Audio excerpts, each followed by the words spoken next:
que tú identificas. Buenos días. ¿Están ustedes ahí? ¿Sí? ¿Cuántos vinieron? Siempre hay gente de cuerpo presente y de mente ausente. Está, pero su mente está en otro lado.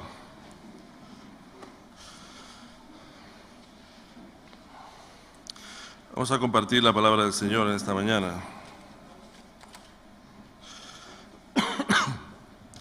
Para los que sirven al Señor saben que cada día es como una aventura. Dice la Biblia que baste a cada día su propio mal. Y hay días en los que pasan cosas muy malas, de verdad. Así que ya uno deja de afanarse tanto por querer hacer y construir, y con el deseo siempre de avanzar, pero sabiendo que si hoy no viene algo, vendrá mañana. Así que la lucha del Señor es todos los días. La lucha del Señor, uno no puede descansar ni puede relajarse porque sabe que va a haber una nueva lucha mañana. Así que te invito, vamos a orar en esta mañana. Gracias, Padre, por este tiempo que tú nos permites compartir. Gracias, Padre, por este tiempo en el que tú nos permites estar. Y gracias, Padre, porque sabemos que tú estás ahí, Dios mío. Te ruego que tú nos puedas enseñar, tú nos puedas hablar, tú nos puedas guiar, Dios mío, Señor, y tú nos puedas traer tu palabra, tu refrigerio, tu exhortación, todo lo que necesitamos para poder seguir adelante, Señor, y fortalecernos en la fe y fortalecernos en ti, sabiendo que cada día trae su propio mal, Dios mío. En el nombre de Jesús. Amén. Cuando uno a veces suena el teléfono y dice, bueno, a ver qué es lo que ha pasado ahora. A ver qué es lo que ha sucedido. Y cuando no sucede nada malo ya es una buena noticia, ya es algo agradable por lo menos. Pero hay muchos días que son complicados en el camino del Señor. Hace unos días el Señor me decía, llama a esta persona y dile que se le están acabando las oportunidades. Y no es agradable, pero sabe uno que tiene que hacer a veces de vocero de Dios y a veces de emisario y de decir, mira, de parte de Dios te digo que tú eres el siguiente. Tampoco le pilla de sorpresa cuando a alguien le llamas para decirle eso. Ha habido muchas situaciones en los últimos días, en las últimas semanas, y Dios me dijo, llama y dile que es el siguiente. Ayer me llamó para decirme que en lugar de arrepentirse, que en lugar de mirar hacia atrás su caminar y decir, de verdad lo he hecho mal, en lugar de mirar su corazón y decir, algo tengo que cambiar, algo, Dios me está hablando seriamente, Dios me está hablando de verdad, no es una broma, no es una tontería, no es un chiste, me llama para decir que abandona. Así que los días no siempre son tan fáciles, los días son complicados. A alguien al que le has dedicado tiempo, has dedicado tu esfuerzo, tu dedicación, tu amor, tu comprensión, y que después de todo dice que abandona el ministerio y abandona al Señor y que todo lo que has hecho pues parece que no vale para nada. Y uno se siente frustrado muchas veces, ¿no? Porque le gustaría que todo fuesen éxitos. Pero la realidad es que no todos son éxitos. No porque uno tenga mayor o menor culpa, que a veces la tiene, sino porque también uno no puede vivir por la fe de otro y otro no puede vivir por tu propia fe. Así que uno tiene que agarrarse personalmente al Señor. Uno puede animar a otro, uno puede aconsejar a otro, uno puede ayudar a otro, pero uno no puede vivir la vida de otro. No sé si alguna vez has visto que amas más su alma que él mismo. ¿Está ahí, Rebeca? ¿Verdad? ¿Sabe de lo que te hablo? Y tratas de, y llegas a la conclusión de, ¿amo yo tu alma más que tú mismo? Entonces no tiene sentido. Llegados a ese punto no tiene sentido, porque si alguien no quiere luchar por su vida, uno llega hasta donde llega. Y esto nace de un día tal vez. Y entonces la palabra de Dios, uno tiene que buscar el refrigerio y buscar lo que la palabra de Dios nos habla en Apocalipsis capítulo 3, verso 2.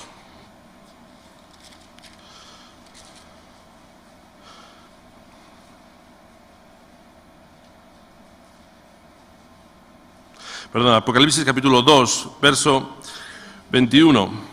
Si miras tu vida seguramente encontrarás a un Dios paciente, ¿no? Y si miro la vida de estas personas también encuentro a un Dios paciente. Pero también es un Dios que busca tomar decisiones. Una vez se toma las cosas del Señor como con mucha ligereza, como con mucho tiempo, como que la decisión la tomaré mañana, la decisión de servir al Señor la tomaré mañana porque Dios esperará toda la vida por mí. Y dice Apocalipsis capítulo 3, verso 21, y le he dado tiempo para que se arrepienta, pero no quiere arrepentirse de su fornicación. No sé si tú te identificas con esta palabra. Yo me identifico porque yo sentí un tiempo que Dios me daba. Cuando era más joven, sentí que era un tiempo que Dios me daba. Luego no siempre lo que uno vive lo encuentra directamente en la palabra o tarda tiempo en encontrarlo y se siente ya identificado. Y aquí le dice, te he dado tiempo para que se arrepienta. Y yo veo como Dios es un Dios paciente. A veces tomamos que Dios es paciente y a veces lo tomamos como si fuera... podemos jugar con Él lo que queramos. Pero dice el verso que le ha dado tiempo para que se arrepienta. Yo no sé cómo está tu corazón en esta mañana, pero tú sí sabes cómo está seguramente la mayor parte de tu corazón. Quizá alguna cosa no la conozcas del todo, pero seguramente la mayor parte de tu corazón sí la conoces. Y sabes si Dios está llamando a tu puerta y diciéndote algo, mira, tienes que tomar una decisión.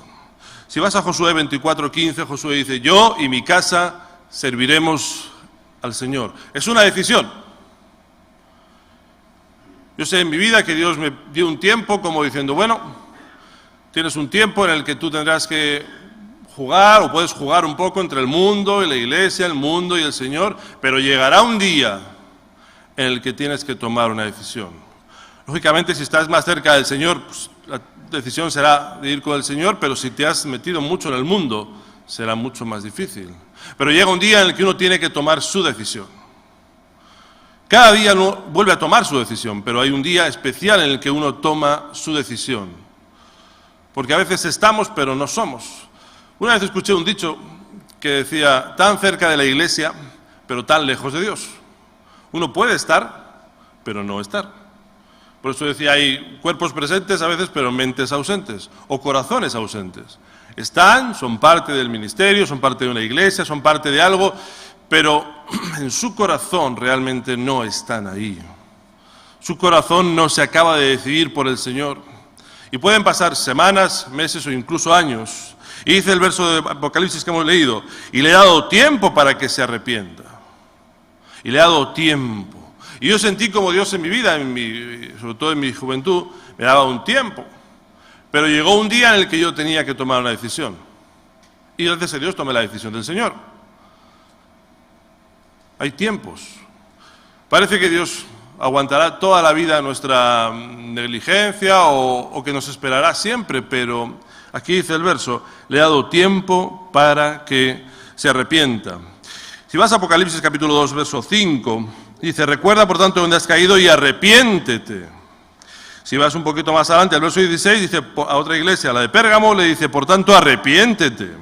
Si vas al verso 21, le ha dado tiempo para que se arrepienta. Si vas a la iglesia de Sardis, le dice capítulo 3, verso 3, arrepiéntete, pues si no velas, vendré sobre ti. Y a la iglesia de la Odisea le dice, yo reprendo y castigo a todos los que amo, sé pues celoso y arrepiéntete. Así que para 5 de las 7 iglesias les habla de que hay algo en lo que tienen que arrepentirse. Y Dios es paciente con nosotros. No sé si lo ha experimentado tan profundamente, yo sí lo he experimentado, pero también es determinado y busca una decisión. No es como que la decisión puede durar toda la vida. De igual manera, hay cosas que dejamos en nuestro corazón para los que Dios nos llama y dice, y esto tienes que cambiarlo, y esto tienes que arrepentirte, y esto tienes que dejarlo. Y uno tarda y tarda y tarda. Y aquí a todos, a los 5 de los 7, le dice que tienen que arrepentirse ellos mismos de algo. Le dice el verso, porque si no, te quitaré de en medio, si no te apartaré. Algo que he visto en mi vida y en la vida de otras personas que no acaban por tomar una decisión, es que Dios acaba por tomarla por ellos. ¿Están ahí? Cuando uno no toma una decisión para seguir al Señor, el Señor toma una decisión por ti y por mí. Y hace, ya llegó tu tiempo, ya llegó el momento. Has estado vacilando, has estado siendo demasiado condescendiente contigo y incluso a veces creo irrespetuoso con el Señor, porque tomar las cosas del Señor a la ligera es como una falta de respeto para el Señor. Y Dios es paciente, paciente, paciente, hasta que llega un día en el que dice, hasta aquí, y aquí se acabó. Te ha dado tiempo para que se arrepienta, pero no quiere arrepentirse, en este caso, de su fornicación. Y cuando uno recibe el llamado de Dios, sabe que tiene que tomar un día una decisión en la que deja todo para servir al Señor. Dios demandará esa decisión. Dios pedirá de nosotros esa determinación, porque si Él murió por nosotros, ¿se conformará con un ratito de vez en cuando que le devolvamos un par de alabanzas? ¿Sería justo? Ni aun que diéramos toda nuestra vida compensaría su vida, pero para alguien que dio su vida por nosotros sería justo tenerle como en ese vacile de, bueno, estoy pero no estoy, estoy aquí pero mi corazón está en otro sitio, mi mente está ausente y estar estoy, pero Dios conoce el corazón. Y mira que está hablando a iglesias, que no está hablando a alguien que no conoce, sino que está hablando a alguien que está dentro de la iglesia o que está dentro de un ministerio, pero no ha tomado su decisión y puede llevar años. Y dice, pues si no pasó en los últimos años, Dios seguirá siendo igual. Capítulo 2, verso 5. Recuérdate de dónde has caído, arrepiéntete, pues si no, vendré pronto a ti y quitaré tu candelero. Igual es el día hoy de las decisiones. Espero que sean positivos. Porque la realidad es que cuando durante mucho tiempo Dios te llama a tomar una decisión y no se toma en positivo, suele tomarse en negativo. Y ese día dirás, hoy se marchó, no, hoy ejecutó, se había ido hace mucho tiempo. Mateo capítulo 25, historia muy conocida. Es curioso como a veces sabemos las historias de la Biblia, pero luego no las aplicamos, con lo cual pues pierde un poco su valor, o pierde su efectividad, mejor dicho, su valor no, sino su efectividad. El reino de los cielos, semejante a 10 vírgenes que tomando sus lámparas salieron a recibir al esposo. 5 de ellas eran prudentes y 5 insensatas. Las insensatas, tomando sus lámparas, no tomaron consigo aceite, mas las prudentes tomaron aceite en sus vasijas juntamente con sus lámparas. Y tardándose el esposo, cabecearon todas, se durmieron, y a la medianoche se oyó un clamor diciendo, ahí viene el esposo para recibirle. Entonces todas aquellas vírgenes se levantaron y arreglaron sus lámparas.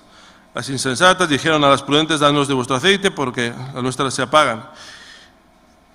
A las prudentes respondieron diciendo, para que no nos falte a nosotros y a vosotras, id más bien a los que venden y comprad para vosotras mismas. Pero mientras ellas iban, vino el esposo, y las que estaban preparadas entraron, con él a las bodas se cerró la puerta, y las otras se quedaron fuera. Hay una parte del verso 5 que dice, tardándose el esposo. Si entendemos que el esposo es el Señor, comete un desliz de llegar tarde. Pero si Dios es perfecto y si Jesús es perfecto, no comete el error, sino que Él provoca la tardanza para que el aceite de esa lámpara esté tan baja que se quede fuera. Cuando a veces parece que alguien toma la decisión de abandonar, no es que abandona, sino que Dios lo quita, porque no acepta cualquier cosa. Parece que, y esto me llama mucho la atención, veo a personas capaces de esforzarse hasta el límite por ganar dinero, pero cuando le dices de algo para el Señor, tiene que encuentra todas las pegas del mundo. Por dinero lo que haga falta, por el Señor ya le doy un ratito a la mañana del domingo. Y creemos que eso Dios tiene que estar contento y que Dios tiene que estar agradecido incluso a veces de que le hemos dado ese tiempo y de que tiene que contentarse con eso y que eso le tiene que valer al Señor.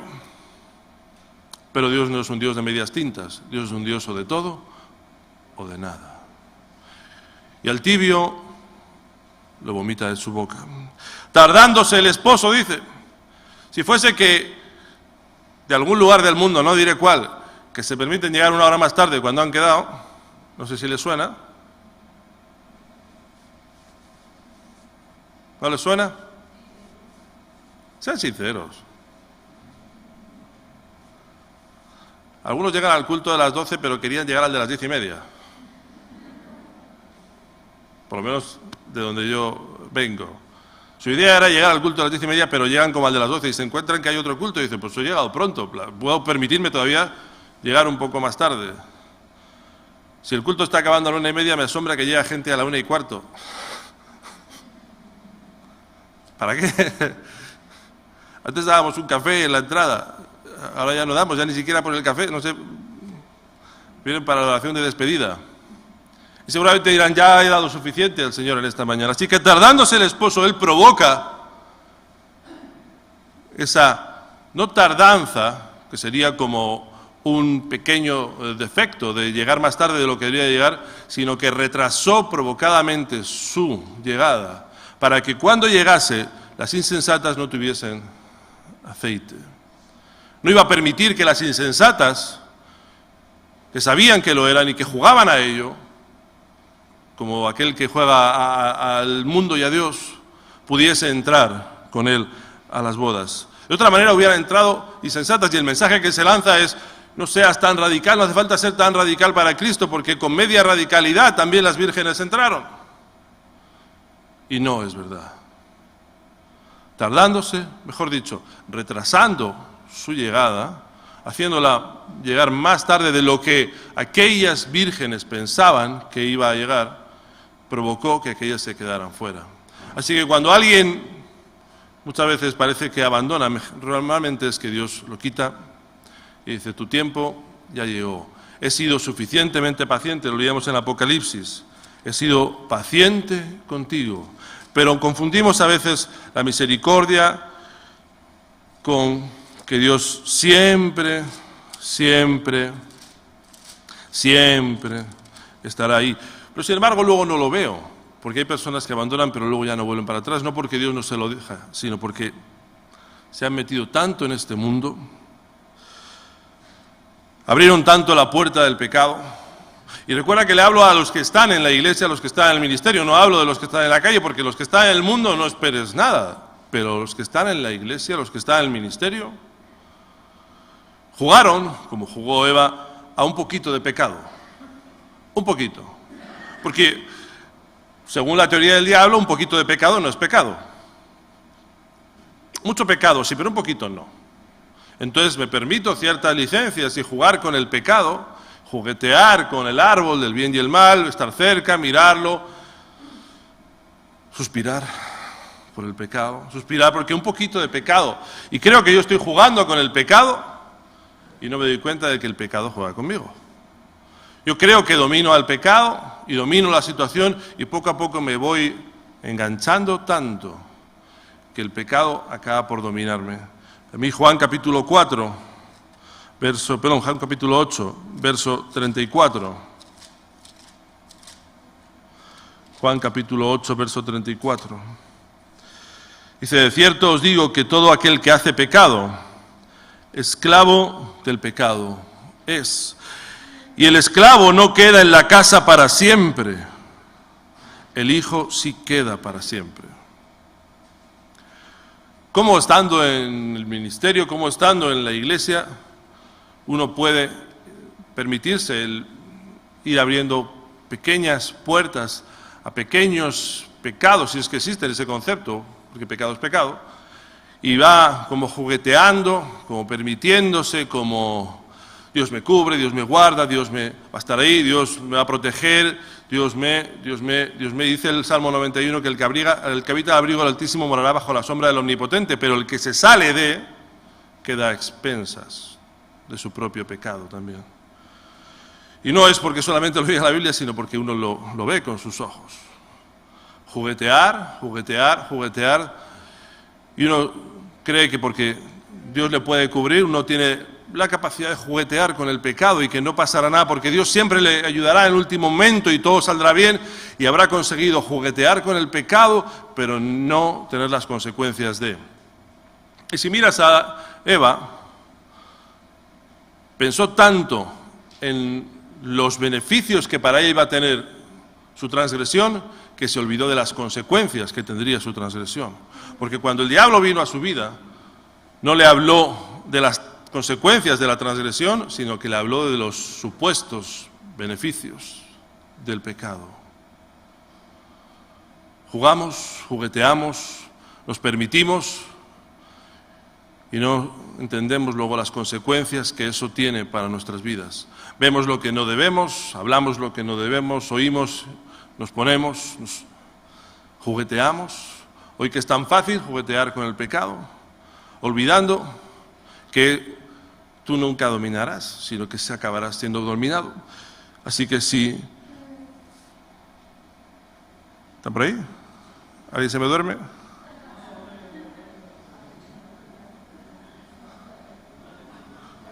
Siento, si quiere vuelvo a empezar.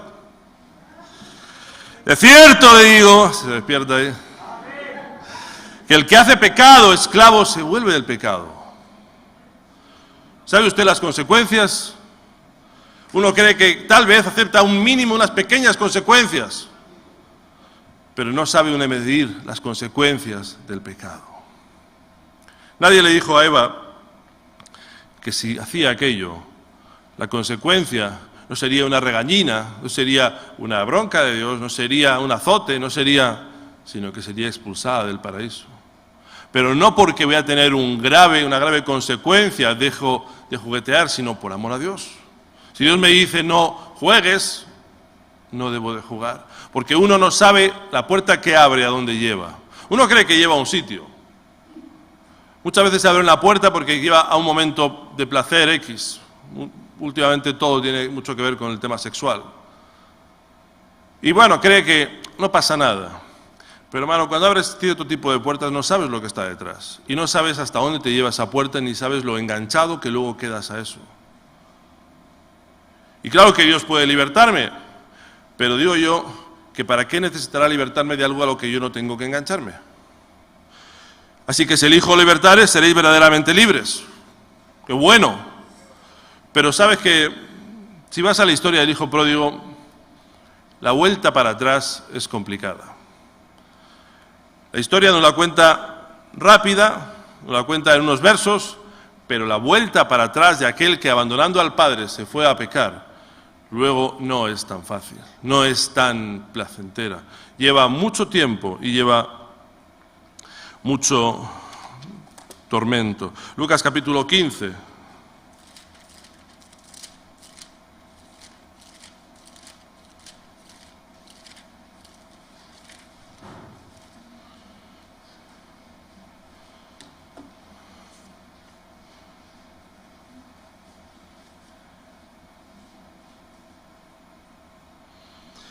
Habla verso 11, a partir del 11, habla de la parábola del hijo pródigo.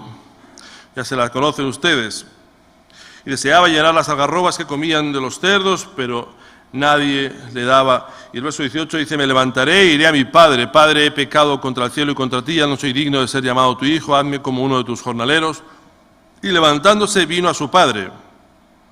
Este trocito, estos 5 o 6 palabras de levantándose, vino a su padre. Luego, llevado a la vida real, supone tanto una renuncia a tu orgullo, a la soberbia, a la vergüenza, tan grande que muchos acaban por no recorrerlo. El camino de vuelta parece sencillo porque dice, levantándose vino a su padre. ¡Pum! Pero ¿qué va? No es tan fácil. No digo que la Biblia lo ponga fácil, sino que lo resume. Pero el camino de vuelta, cuando uno se ha metido demasiado en el mundo, es muy, muy, muy complicado. Tanto que luego, en la vida real, muchos acaban por no recorrerlo. Y empiezan jugando con un poquito de pecado, con un poquito, no sabiendo que eso puede acabar un día con su vida. Yo me pregunto, ¿qué les pasó a aquellas vírgenes? Para que empezando, porque eran vírgenes, no eran solo insensatas, eran vírgenes, escogidas, llamadas, tomadas. ¿Qué les pasó? ¿Por qué llegaron a aquello? ¿Cómo alguien dentro de un ministerio, dentro de una iglesia, acaba por abrir las puertas para el mundo? ¿Qué nos llama tanto la atención? ¿Qué pasó para que fueran de prudentes a imprudentes o siempre fueron imprudentes? ¿Qué pasó? ¿Por qué pasan este tipo de situaciones si uno conoce a Dios desde siempre? ¿Cuándo permitieron el pecado en sus vidas? Cuando el diablo consiguió hacerles creer que un poco de pecado no es pecado. Cuando consiguió entender que está el tibio, o sea, está el frío, está el caliente y está el tibio, y la tibieza es un modo de estar. y que no tiene consecuencias, porque si no las ha tenido hasta ahora puede que no las tenga tampoco de aquí en adelante. Pero el verso dice que al tibio lo vomitaré de mi boca. Así que hoy es el tiempo de tomar una decisión para Dios. No vaya a ser que mañana ya sea demasiado tarde. Y fíjate que el Apocalipsis decía que él era paciente, ¿verdad? Había tenido paciencia. No te voy a preguntar si Dios ha tenido paciencia contigo, porque evidentemente la ha tenido. No es una pregunta, es una confirmación de que la ha tenido. Pero igual que tiene paciencia, también dice, llegará el día en el que si tú no lo haces, yo lo haré. Llegará el día en el que si te has amoldado tanto a la tibieza, yo te vomitaré. Llegará el día y llegará la hora. Y lo que no sucede durante años, sucede luego un día. Y ese camino de vuelta, luego lleva mucho trastorno y es complicado. No que no se pueda hacer, pero que no es tan sencillo. Tal vez todo esto les pasó el día que dejaron de velar. Primera de Pedro, capítulo 5, verso 8. Y mira que la Biblia nos advierte y nos advierte y nos advierte. Sed sobrios, dice, y velad, porque vuestro adversario, el diablo, como león rugiente, anda alrededor buscando a quien devorar. Sed sobrios y velad. Seguro que no es la primera vez que escuchas de velar. Sin embargo, el día que uno deja de velar, empieza a estar más cerca del pecado. Ese pecado que puede abrir una puerta que luego no sabes dónde te lleva y al cabo de un tiempo te ves tan lejos de Dios. Muchos se cuestionan lo que Dios dice también. Y esto es abrir otra puerta diferente. Se cuestionan que las cosas sean como la Biblia dice que son. Claro, luego llega el día y se confirma que de verdad son como la Biblia dice que son y que llega el día en el que Dios te quita, porque te dio el tiempo suficiente para haber encendido tu vida. Y en lugar de eso uno siguió jugando a Dios y al mundo. Dice un verso que todas las cosas pasaron, y aquí todas son hechas nuevas, y que lo que es del mundo va contra Dios y lo que es de Dios va contra el mundo, así que uno tiene que tomar su decisión. Y no solamente para aquellos que no conocen de Dios, sino sobre todo para aquellos que andan en esas medias tintas, que muchas veces uno se sorprendería porque no ve el corazón, pero son más de los que uno piensa, son más de los que uno desearía. Y muchos se cuestionan, empiezan a cuestionarse, pues igual no hay que ser tan radical, igual no hay que ser no sé qué, igual que no hay que ser no sé cuántos. Hay un verso que dice que a la caída le precede la soberbia, así que muchos se ensoberbecen por no querer aceptar lo que Dios dice y luchar contra Dios, y luchar contra Dios, y luchar contra Dios, y luchar contra lo que Dios establece y contra lo que Dios dice. Luego dejaron de leer, dejaron de buscar, dejaron de ayunar, dejaron de tener esa relación con Dios, y un día se ve que Dios pues los quita. Y qué pena. Sí, pero ese es el día de la ejecución, el día que empezó fue hace X tiempo, cuando uno dejó de buscar a Dios. Empezó a cuestionarle, empezó a ir. Y hay un verso en Romanos tremendo que dice, Romanos capítulo 9, verso 15, tendré misericordia del que yo tenga misericordia y me compadeceré del que yo me compadezca.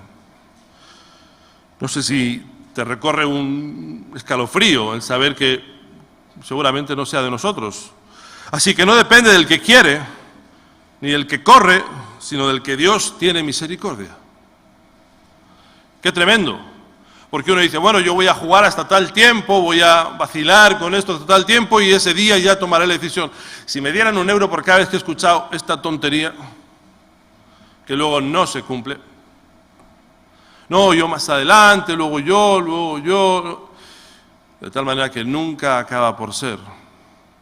Así que no depende del que quiere, porque dice el verso que tendré misericordia del que yo tenga misericordia. No será cuando yo quiera, ni como yo quiera, ni quien yo quiera, sino cuando Dios quiera, como Dios quiera y cuando Él desee y del que Él determine. Creemos que manejamos, creemos que hacemos y creemos que podemos jugar, pero luego Dios nos demuestra que es cuando Él quiere y nos demuestra que es cuando Él decide. Qué bueno la parte del Lucas 15 del hijo pródigo. Hay unas palabras que dice el verso 17, y volviendo en sí, Deseaba llenar su vientre de las algarrobas que comían de los cerdos, pero nadie le daba. Y ese hombre, volviendo en sí, dijo: ¿cuántos jornaleros en casa de mi padre?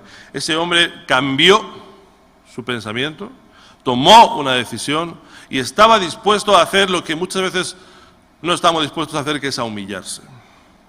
¿Cuántos jornaleros? Ya no pensaba volver como el hijo que era, solamente como un jornalero que tiene abundancia de pan y yo aquí perezco de hambre. Volver hacia atrás es volver con la humillación de haberse uno alejado de Dios. Teniéndolo todo, uno se aleja para cambiarlo por algarrobas. Volver hacia atrás luego lleva su camino. Pero tiene uno que tomar la decisión en este día. Quizá es tu día. Quizá mañana ya es demasiado tarde. Quizá Dios ya te habló. Quizá seguiste jugando y sigues jugando a no decidirte por Dios, pensando que mañana Dios te dará otra oportunidad.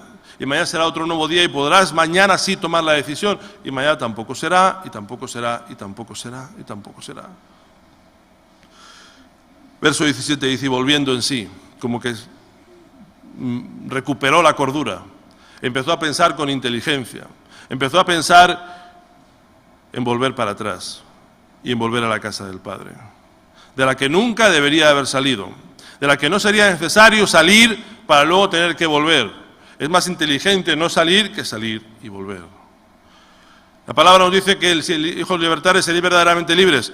No sería necesario libertarme de aquello en lo que no tengo que engancharme.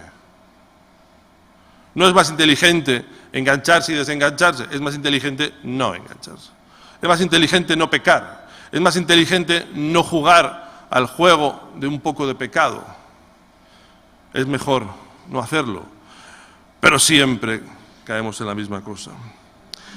Verso 17 dice: y volviendo en sí. Qué bueno que este hombre se dio cuenta y tomó una decisión. Pero la realidad de lo que uno ve y de lo que uno vive es que no todo el mundo toma esa decisión. Quizá porque piensa que es una humillación volver como jornalero a la casa del Padre, que tendré que volver al mismo lugar, tendré que pedir perdón, tendré que asumir mi derrota, asumir mi culpa, Y ese orgullo de no hacerlo, esa vergüenza, esa situación que me tocará pasar, puesto que si yo hice una cosa tendré que hacerla de vuelta, me lleva a no hacerlo. Les preguntas a alguien: ¿y por qué no volviste? Por la vergüenza de no volver, la vergüenza que tenía que pasar, la humillación que suponía. Así que no es que no sepa que he hecho mal, es que la vergüenza de volver es más grande que el amor de salvar mi alma. ¿Cuántos jornaleros en la casa de mi padre? Me levantaré y le diré: he pecado contra el cielo y contra ti. Hoy es tiempo de tomar esa decisión que se ha postergado por tanto tiempo, que se ha retrasado por tanto tiempo, que se ha dilatado y que se ha dejado y que se ha pensando que, bueno, mañana será el mejor día, o la semana que viene, o siempre habrá tiempo, o siempre habrá un momento. Y Apocalipsis decía que Él es paciente, pero que llega un día en el que se acabó. Se acabó. Y Dios nos vomita. Luego un día te encuentras con la noticia, pero Dios hoy sigue dando la oportunidad. Te invito a que cierres tus ojos en esta mañana. Gracias, bendito Dios, porque tú eres un Dios de decisiones y te agradas de decisiones como la de Josué, de yo y mi casa serviremos al Señor. Determinaciones que cambian una vida y decisiones que cambian de un día para otro una vida. Y te desagradas de todos aquellos que todavía siguen vacilando, esperando, quizá mañana, quizá otro día. O hay otros que están tan enganchados a su pecado que ya no saben ni cómo volver para atrás. Y por la vergüenza de volver para atrás, por el qué dirán, por el asumir un pecado y pedir perdón, sobre todo al Señor y a los afectados también, prefieren no volver para atrás. Yo te ruego, Dios mío, que tú puedas hablar a cada vida en esta mañana y puedas hablar haciendo entender que tú sigues estando ahí y que todavía hoy es día de misericordia y que tú siempre amas la misericordia antes que el juicio, pero también hay un juicio, también hay un día. Así que hoy es el día. Hoy es el día de decidirnos para el Señor. Hoy es el día de cerrar esa puerta al jugueteo con el pecado. Aquí un poco de pecado, no es demasiado pecado y puedo asumir las consecuencias de mi pecado porque es poco pecado y un día me veo enganchado a ese pecado. Yo te ruego que tú hables a cada vida, Dios mío, en esta mañana y que nos puedas seguir guiando y enseñando y hablando y que hoy podamos tomar esa decisión. En el nombre de Jesús. Amén.